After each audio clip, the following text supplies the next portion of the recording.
AP CM Chandrababu Telangana CM Revanth రెడ్డికి లేఖ రాయడాన్ని స్వాగతిస్తున్నామన్నారు మాజీ మంత్రి హరీష్ రావు.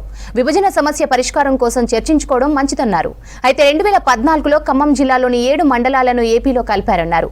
లోయర్ సీలేరు ప్రాజెక్టును కూడా ఏపీలో కలిపారన్నారు. ముందు ఆ 7 మండలాలపై ఏపీ సీఎం చంద్రబాబుతో రేవంత్ రెడ్డి మాట్లాడాలన్నారు హరీష్ రావు.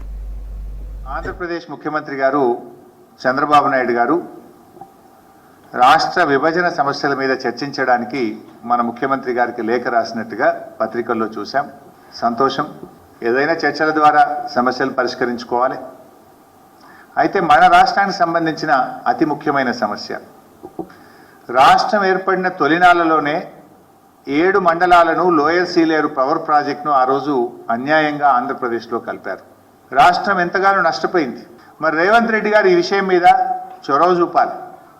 ఎందుకంటే ఈరోజు మీ సహచరుడు ఈరోజు ఆంధ్రప్రదేశ్ ముఖ్యమంత్రిగా ఉన్నారు. వారు ముఖ్యమంత్రియే కాదు, దేశంలో ఉండే ఎన్డీఏ ప్రభుత్వం ఆయన మీద ఆధారపడి ఉంది. సో రేవంత్ రెడ్డి గారు చొరవ చూపాలి. చంద్రబాబు నాయుడు గారి మీద ఒత్తిడి తెచ్చి మన 7 మండలాలు మన లోయర్ సీలేరు పవర్ ప్రాజెక్ట్ మనకు వచ్చే విధంగా మరి కృషి చేయాలి, ప్రయత్నం చేయాలని చెప్పి నేను డిమాండ్ చేస్తూ ఉన్నా. వాళ్ళు పోలవరం కట్టుకోవడానికి మనకు అభ్యంతరం లేదు.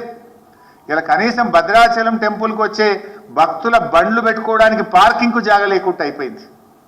భద్రాచలంలో ఏర్పడిన చెత్త వేయడానికి డంప్ యార్డు కూడా స్థలం లేని పరిస్థితి ఏర్పడ్డది.